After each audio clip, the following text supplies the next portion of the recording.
આને એક વખત તાળી વાગડતા થઈ બધી મારી અડધી રાતનો ઓકરો મારી દરિયામાં બેઠેલી મારી ભાતવાળાની સરદાર મારી ભાતવાળાની મેળવી તારા ઘરને ભલામણા કોઈ નહીં કરવા દે ધર્મના કાર્યની કાઢવા વગર મારી આગળ આવે ને એ મારી મેળવી આગળ લઈ જાય એમાં બીજી વાત ન હોય એ પોતે આગળ આપણી મેળવીનો જયકાર કરી જે મેળવીના નામે એ દરેક મેળવીનો મારી જયકાર કરી બોલે શ્રી મેળવી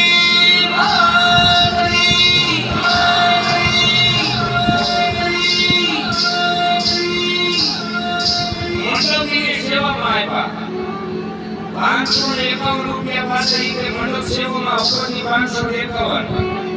આ બીજી વાર પાછા બીજા મંગળમાં એ અમારે જય ભવાની મંડપ સર્વિસના માલિક વિકીભાઈ રાઠોડ તરફથી ₹501 બીજી વાર રામ ભગવાન ધન્યવાદ.